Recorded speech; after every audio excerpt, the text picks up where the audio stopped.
United states of America ఒక బిల్లును pass చేయబోతున్నారండి. దీని ప్రకారము ఎవరైతే రష్యన్ ఆయిల్స్ కొంటారో వాళ్ళపై 100% టారిఫ్, అంటే భారత్, చైనా వీళ్ళనే టార్గెట్ చేశారు. ఇప్పుడు మిత్రులు ఏమంటారు అంటే, అమెరికా వాడు చెప్పినట్టు వింటే సరిపోయింది కదా, మీరు రష్యన్ ఆయిల్స్ కొనడం ఆపేయండి, వెనెజులా వాడి దగ్గర ఆయిల్స్ కొనుక్కోండి, ఎందుకంటే ఆ దేశమే ఇప్పుడు అమెరికా కంట్రోల్లో ఉంది. అమెరికా యొక్క కంపెనీస్, ఆయిల్ కంపెనీస్కి లాభాలు, అదే కదా వీళ్ళ గొడవ. ఇప్పుడు యుద్ధం అంతా కూడా దానికి సంబంధించిందే కదా. చేస్తే పోయింది కదండి, వాడితో పెద్ద లెవెల్లో వ్యాపారం జరుగుతుంది. ఇప్పుడు మీరు రిలే మోర్ అనబడే సెనేటర్, ఇతను ఇది చాలా తేడాగా ఉంటుంది, సో భారత్ ఇలా చెయ్యకూడదు, మా దేశానికి సంబంధించిన సంస్థలకు ఇది పెద్ద లెవెల్లో ఇబ్బంది అంటే మనము కూడా రిప్లై ఇచ్చాం. ఈ FCRA అనేది మా దేశానికి సంబంధించిన వ్యవహారం, మీకేంటి బాధ, మీరెందుకు అంతలా రియాక్ట్ అవుతున్నారు, మనం కూడా అడుగుతున్నాం. మరి ఇష్యూ ఏంటంటే, ఇప్పుడు వాడు ఒక దెబ్బ కొట్టాలి అనుకుంటే భారత్ 4 దెబ్బలు కొడుతుంది. ఎందుకు వాడితో ఎందుకు మనకి గొడవలు? ఇదే కదా ఇప్పుడు ముఖ్యంగా అమెరికాలో ఉండే మిత్రులు ఇదే అడుగుతారు, ఎందుకండి మనకు వాడితో, వాడు చెప్పినట్టు వినేస్తే పోయింది కదా అనుకుంటారు. కానీ ఇక్కడ ఎలా ఉందో చెప్పమంటారా? గత 10 ఏళ్లలో మీకు ఈ క్రైస్తవ మిషనరీస్ భారత్లో పెట్టిన పెట్టుబడులు, డొనేషన్స్ రూపేణా ఏకంగా 2 లక్షల కోట్లండి. అంటే 2 లక్షల కోట్ల రూపాయలు వీళ్ళు భారత్లో ఇన్వెస్ట్ చేస్తున్నారు అంటే దేనికి చేస్తారండి మీరు చెప్పండి? అంటే ఇది ఫ్రీ ఫార్ ఆల్ అన్నట్టుగా ఉంది. ఇప్పుడు కేరళలో KP యోహానన్ అని ఉండేవారు, చనిపోయారు ప్రస్తుతం. 1993లో బిలీవర్స్ చర్చ్ని పెట్టారు, తరువాత దీన్నే బిలీవర్స్ ఈస్టర్న్ చర్చ్ అని అంటారు. ఈయన మీద 2021లో రైడ్ జరిగిందండి, ఈయన సంస్థ మీద రైడ్ జరిగినప్పుడు 7,000 కోట్లు అన్అకౌంటెడ్ మనీ ఈయన దగ్గర ఉన్నట్టుగా, అంటే ఈయన చర్చ్ వ్యవహారంలో 7,000 కోట్లు ఏం చేసుకున్నాడు ఈయన? ఇప్పుడు ఎంతోమంది వేల లక్షల మంది క్రైస్తవులు కటిక పేదరికంలో ఉన్నారు కదా, సో వాళ్ళందరికీ డబ్బుని పంచిపెట్టచ్చు కదా, మీరు కన్వర్ట్ చేస్తారండి, దానికి ఇంత మొత్తం అని ఇస్తారు. ఇప్పుడు నాకు 5 లక్షల రూపాయల ఆఫర్, మీరు క్రైస్తవ మతంలోకి కన్వర్ట్ అయితే మీకు 5 లక్షల రూపాయలు ఇస్తామని ఆఫర్ ఓపెన్గా. లేదండి అన్నాం, అలాగే మా కుటుంబ సభ్యులు 50,000, 75,000 ఇలాగా ఆఫర్స్ వద్దు అన్నాం, సరే అయిపోయి. ఇప్పుడు కన్వర్ట్ అయిపోయారు కదా, వాళ్ళకు ఒక మొత్తం ఇచ్చారు మీరు, తరువాత మీకు వాళ్ళ జీవితాలు ఏమిటి, వాళ్ళను చర్చ్ అనేది ఎలా ఆదుకుంది, ఇవన్నీ మీరు చూశారనుకోండి ఫ్రెండ్స్. ఈ 7,000 కోట్లు ఇవాళ కూడా మీకు ఈ చర్చ్ కార్యకలాపాలకు సంబంధించిన వ్యవహారాల్లో మీకు దీన్ని ఖర్చు పెడుతున్నాము అని చెప్తారు. ఇదంతా ఎక్కడ జరుగుతుందో చెప్పమంటారా? ఇప్పుడు ఈ రిలే మోర్ని అంటున్నాను చూసారా, వెస్ట్ వర్జీనియా 77% ప్రపంచములో మీకు కన్వర్షన్స్ కోసము డబ్బు ఇక్కడ నుంచే వస్తుంది, అంటే ఇదే హెడ్ క్వార్టర్స్ ఇక్కడ, ముఖ్యంగా భారత్. ఇప్పుడు భారత్ లాంటి దేశములో మీకు ఎన్ని కన్వర్షన్స్ చేయగలిగితే మీకు అంత డబ్బు అండి.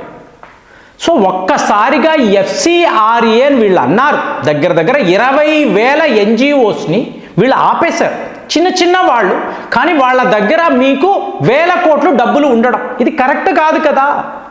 ఇన్కమ్ ట్యాక్స్ ఉంటుంది కదండి, మీరు ట్యాక్స్ కట్టాలి కదా. అలా కాకుండా అమెరికా నుంచి కుప్పలు తెప్పలుగా ఇలా డబ్బులు వస్తున్నాయి అనుకోండి, కన్వర్షన్స్ మేము చేస్తున్నాం, ఇది మా అధికారం అంటున్నారు అనుకోండి, మరి ఇక్కడ ఇన్వెస్ట్మెంట్స్ ఏంటి, డొనేషన్స్ ఏంటి, వీటికి ఒక ట్యాక్స్ రెగ్యులేషన్ ఉంటుంది కదా, అదంతా మీరు పట్టించుకోకూడదు. ఒప్పుకుంటారా మీరు? అంటే ఇదేదో క్రైస్తవులు, పేద క్రైస్తవులు వాళ్ళ జీవితాలు కాదండి, ఈ డబ్బులు వాటి కోసం వెళ్ళడం లేదు. మీకు వీళ్ళు హెలికాప్టర్లు మెయింటైన్ చేసేవాళ్ళు, లిమోజ్ మెయింటైన్ చేసేవాళ్ళు ఎంతోమంది ఉన్నారు, మీకు పడవల్లాంటి కార్లలో తిరిగే చర్చ్ ఫాదర్లు ఉన్నారు, మరి వీళ్ళు పేదవాళ్ళని ఆదుకుంటున్నారా? ఇది ఇప్పుడు ప్రశ్న. సో ఏం జరుగుతుందండి ఓవరాల్గా ఏమిటి అంటే, వీళ్ళు ఇలాగ భారత్లో ఇన్ని లక్షల మందిని కన్వర్ట్ చేసి ఈ దేశాన్ని ఒక క్రిస్టియన్ కంట్రీగా మార్చబోతున్నామని చెప్పి కంపెనీస్ వద్ద, ఇండివిజువల్స్ వద్ద మీకు లక్షల కోట్లు వీళ్ళు వసూలు చేస్తారండి. ఇందులో 1% 2% భారత్లో స్పెండ్ చేస్తారు. మిగతావంతా కూడా అంటే చూడండి 1-2% 2 లక్షల కోట్లు దాటిపోతుంది.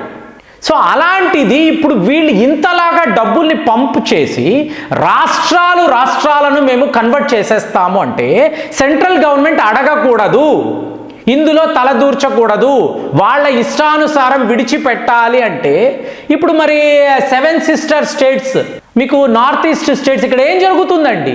మీకు రాష్ట్రాలు మారిపోయాయి కదా, సరే మారిపోయాయి, ఇక్కడ మేతీస్ అంటారు, కుక్కీస్ అంటారు, వీళ్ళ మధ్య ఎలాంటి హింస అంటే మహిళల బట్టలను ఊడదీసి అక్కడ ఉండే మనుషులను తగలబెట్టి ఎక్కడ యూకే పార్లమెంట్లో మాట్లాడుతున్నారు, మన క్రైస్తవులకు అన్యాయం జరుగుతుంది భారత్లో, హ్యూమన్ రైట్స్ వయలేషన్స్, ఇమీడియట్గా మనం యాక్షన్ తీసుకోవాలి, ఇవన్నీ మాట్లాడుతున్నారు. అంటే ఇది ఒక మతము కాదండి, నేషనల్ సెక్యూరిటీ, జాతీయ రక్షణ అనే వ్యవహారం. కేరళలో ఒక చర్చులో ఒక ఫాదర్ వద్ద 7,000 కోట్ల రూపాయలు మీకు దొరికింది, మీకు ఇన్కమ్ ట్యాక్స్ రైడ్ జరిగినప్పుడు. అంటే ఇలాగ ఇంత పెద్ద దేశంలో నేను మాట్లాడేది ఒక్క సౌత్ ఇండియాలో ఒక రాష్ట్రము, అలాంటిది నార్త్ ఇండియా ఏంటి, ఈ ఈస్టర్న్ స్టేట్స్ ఏంటి, ఇక్కడంతా ఎన్ని వేల కోట్లు డబ్బులు అనేవి. మళ్ళీ ఇక్కడ ఏమైపోయింది? కన్వర్షన్స్, మాదక ద్రవ్యాలు. ఇవాళ మన మణిపూర్ అంటే ఏంటి? పాపీ సీడ్స్ కదా, దాని గురించే మాట్లాడుతున్నాం. అంటే టోటల్గా వీళ్ళేంటి, ఒక నెట్వర్క్, ఒక ఈకో సిస్టమ్ని తయారు చేసి దేశము దాని గురించి మాట్లాడకూడదు, ప్రభుత్వాలు మాట్లాడకూడదు అని చెప్పి అమెరికా నుంచి ఒత్తిడి. ఇవాళ వార్తలు ఏంటో చెప్పమంటారా? డొనాల్డ్ ట్రంప్కి సంబంధించిన కుటుంబ సభ్యులు వాళ్ళు ఇక్కడ ఢిల్లీలో ఉన్నారండి. అలాగే మీకు ఇప్పుడు చెప్తున్న ఈ సెనేటర్, ఇతనికి సంబంధించిన ప్రతినిధులు ఎందుకు ఇలా చేస్తున్నారు? మీకు అమిత్ షా ఒక అతి పెద్ద విప్లవాన్ని తీసుకొచ్చేసాడు, FCRA అని చెప్పి టోటల్గా బంద్ చేసి పడేసేయండి. ఎవరైనా ఒక ఫారినర్ ఈ NGOస్కి ప్రతినిధిగా ఉంటే, అంటే హెడ్గా ఉంటే, ఆ NGOని క్యాన్సిల్ చేస్తాం. సో ఇదంతా అమెరికాలో ఒక panic. At the same time cover up చేయడానికి ఏం చేస్తున్నారు? మార్కో రూబియో, సరేనండి ఇంతంత గొడవలు చేస్తున్నారు, మేము మీరు చెప్పినట్టే వింటాము, NGOలు ఉండవు, మేము మా గవర్నమెంట్ నుంచి మీ గవర్నమెంట్కి డబ్బులు పంపిస్తాము, మా క్రైస్తవుల కోసము, పేద క్రైస్తవుల కోసము ఎక్కడెక్కడికి వెళ్ళాలో మొత్తము కూడా మేము మీకు డిస్క్రిప్షన్ ఇస్తాము, స్టేట్మెంట్స్ ఇస్తాము, దాని ప్రకారమే ఖర్చు అవుతుంది, ఓకేనా అంటే ఇదంతా ఐ వాష్ అండి.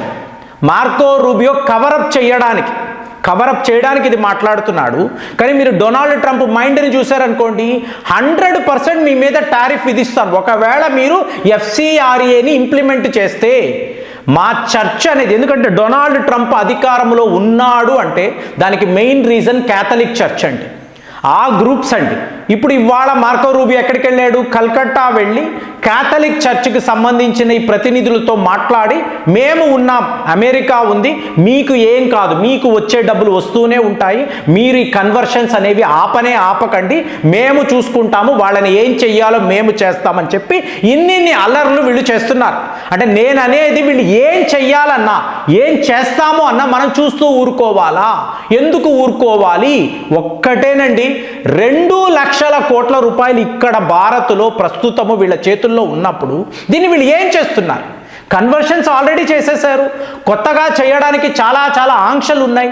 అలాంటప్పుడు ఇంత డబ్బుని వీళ్ళు ఏం చేస్తున్నారు అంటే పెద్ద పెద్ద విల్లాలు కొనుక్కొని విలాసవంతమైన జీవితాలు ఇవి గడపడానికి అని చెప్పి వీళ్ళు డబ్బులు తెచ్చుకుంటున్నారా? లేదా అమెరికాలో ఉండే అతి ముఖ్యమైన ఈ మిషనరీస్ వాళ్ళకి వీళ్ళు కళ్ళబొల్లి కబుర్లు చెప్పి ఇంతంత మొత్తాలు తెచ్చుకుంటున్నారా? దీని మీద కూడా ఒక రిపోర్ట్ అనేది రావాలి కదా. ఈ 7,000 కోట్లు ఏమైంది? ఈ 2 లక్షల కోట్లను మీరు ఎక్కడెక్కడ ఖర్చు పెడుతున్నారు చెప్పాలి కదా. ఇదే మనం అడుగుతున్నాము. మరి దీనికి జవాబు ఉంటుందని మీరు అనుకుంటున్నారా? కామెంట్స్లో రాయండి. మళ్ళీ వచ్చే వీడియోలో కలుద్దాం. జై హింద్.